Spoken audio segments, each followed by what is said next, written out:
Hello and welcome to, well, my garage. Today I've got a little project that I'm going to be working on, and there's very little woodworking involved. However, it is going to help me with my woodworking in the future. Let me show you what I've got going on. I recently acquired this 4-foot by 8-foot trailer. I've already brought 20 pallets home with it, and it's going to be great for bringing plywood, 2x4s, and other building supplies that I need in the shop. The big issue I have with the trailer is there are restrictions in my neighborhood, and I can't leave the trailer outside of the garage. It has to be indoors. Let me show you what I want to do with it. My garage has 12-foot ceilings. The trailer is 8 foot long, plus a couple of feet for the tongue of the trailer, so it fits nicely within the confines of my 12-foot ceiling. What I want to do is take the trailer and push it up against this back wall. The garage is deep enough I can still park a car in front of it. I started working on this the other day, and it's just a little bit out of the frame, but I've got a board mounted up above my head, and I've got a chain hung to it. And I was going to push the trailer up against the wall. The front of the trailer, the crank that cranks the little foot down that lets the trailer set level, will bounce against that board. That'll be the stop. And then I was just going to run the chain around it, latch it, and cut it off to the proper length. The problem I had was, when my buddy and I started lifting the trailer up, it became apparent that it was much heavier than either of us had expected. I took the trailer to work where we have a truck scale, and it turns out it weighs 520 pounds empty. I talked to the guy who built the trailer, and what it used to be is a pop-up camper. He basically removed the camper part, recycled it, and then he welded the frame around the trailer, put some boards on it and some rails, and that's how this trailer came into existence. You can see my board up there where I thought I was going to hang it the other day. What I've done to make this a little easier, and you may have already kind of got a sneak peek of this when I was down talking about the trailer, let me show you what I'm going to do. I purchased an electric hoist, which is capable of lifting 550 pounds, and if you double the cable, it will lift 1,100 pounds. Now, I don't plan to lift the trailer off the ground. I'm just going to lift the front end up. The weight will remain on the ground at the back of the trailer, so this winch should be plenty to get this trailer lifted up against the wall. I will be doubling the cable over so that I can take advantage of the extra strength of the cable. I will also be utilizing the chain that you see hanging from the wall. So once the trailer is against the wall, I'll go ahead and latch the chain just to be safe. I don't want to take any chances of something happening and this falling onto the hood of one of our vehicles. You'll also notice I've got an 8-foot 2x6. What I'm going to do is mount the 2x6 slightly above the board, and I'm going to hit every joist. I've purchased some 4-inch lag bolts. I felt like this board being 1 3/4 inches, the drywall being 3/4 inches, that puts me at about 2.5 inches. A 4-inch lag bolt will give me about 1.5 inches grab, and I plan to put 2 bolts into each stud along the back wall. That should give me plenty of holding power when pulling the trailer up to the wall. There's also going to be a few things I'll have to do with the back of the trailer. I can't just rely on grabbing the trailer and pulling it up. It's going to roll backwards to the wall. So I'm going to have to probably build some type of a wheel stop for each wheel to hold it a certain distance off the wall. So when I lift the trailer, it'll set in that position until it gets to the end of the trailer. And I think I'm also going to have to build something for the back of the trailer so that it can it cannot damage the floor or the trailer as it finishes tipping toward the wall. I have some idea of what I want to do, but I really think trial and error is going to come into effect with this part of the build.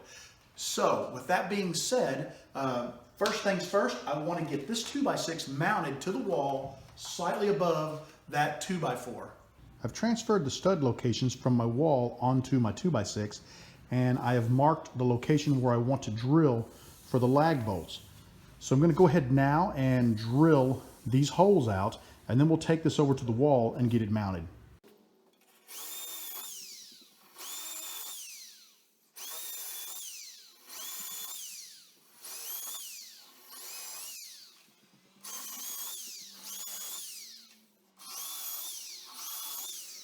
Here's the position of the last wall stud, And I'm going to go ahead and shorten the board, and I'm going to cut off this last little section here, and I'm just going to use a handsaw to do that.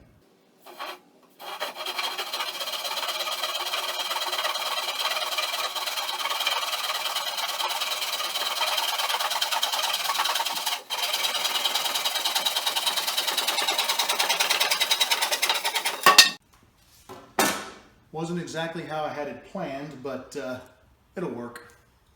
I leveled this board when I installed it, so I should be able to just rest this board on top of it. And then I want to drill a couple of starter holes, and I did downsize my bit from 3/8 to 9/32. That's substantially smaller than 3/8, but should give me a good pilot hole into the wall studs. I'll try to center it in the hole.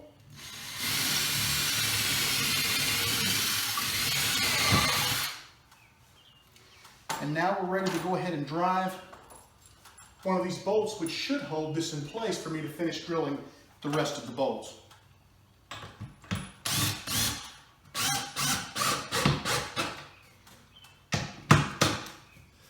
I'm not going to torque that down too tight with this because I don't want to strip them out. I'll come back with my socket wrench and torque them down carefully by hand. At this point, we're just going to drill the rest of the holes and sink the rest of the bolts. Something occurred to me, and that is when the winch is in this tray, it bolts from the bottom to these two holes. There's no way to get a tool in here to tighten the lag bolts for these two. What I believe I'm going to do is remove the board from the wall, and these are the bolts that came with the winch to mount it. I'm going to go to the hardware store a second time. We'll do that tomorrow.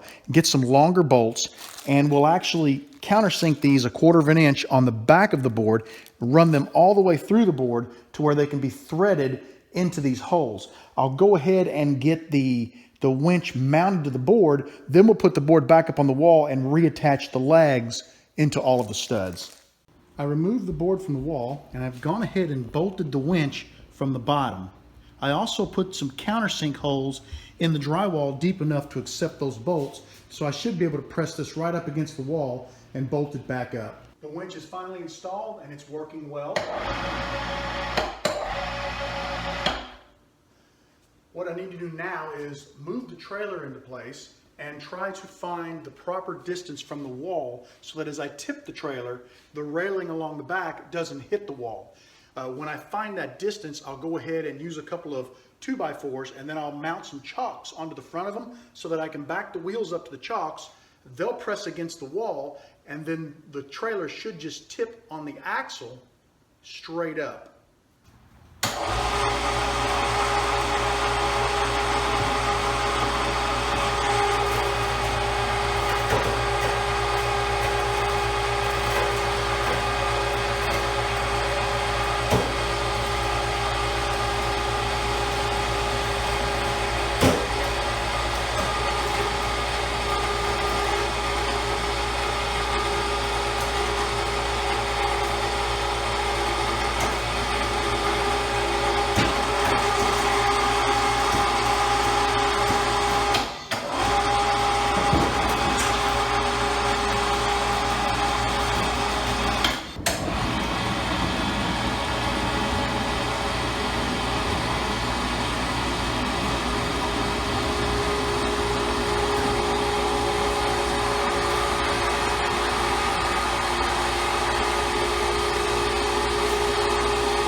The heart of the system is this nice little eyelet that I installed on the front of my trailer, and this clamp as well as this pulley comes with the winch.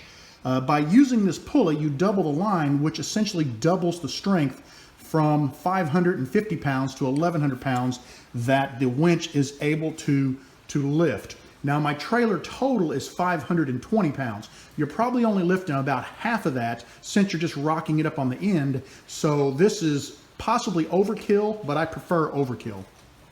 I built 2 of these chalk systems, and they actually go back and land right next to that rack on the wall. They are positioned perfectly so that the trailer, when the wheel is positioned against the chalk, lifts up, and the back end of the trailer will land just inside of this little receiver right here. The receiver is nothing more than a way to keep the trailer from hitting my wall. I don't want to damage my wall, and as you can see, I have a nice little offset right here on the seal plate. So this protects the drywall so that I don't destroy my drywall as I'm putting the trailer up against the wall. On the back of the trailer, I took a 2x4 and I 45'd off both of the corners, and I took a hand plane and just sort of rounded it over a little bit. I mounted that to a 1x4 using a couple pieces of scrap 2x4. I can shoot 1 screw in either side of the trailer, and when the trailer hits the ground, instead of having this flat surface, it's got a curved surface that lets it sort of roll. It actually helps it go up smoother against the wall. I use these little stops to help. I've just 45'd them off. They're the perfect distance from the wall, and when the trailer comes back, this hits the end of that, and it lets it just roll right up against the wall. Once the trailer is against the wall, I've got a chain that I'm adding for just a little extra security. And the chocks, so that they're not in the way, I can simply stick them in behind the trailer.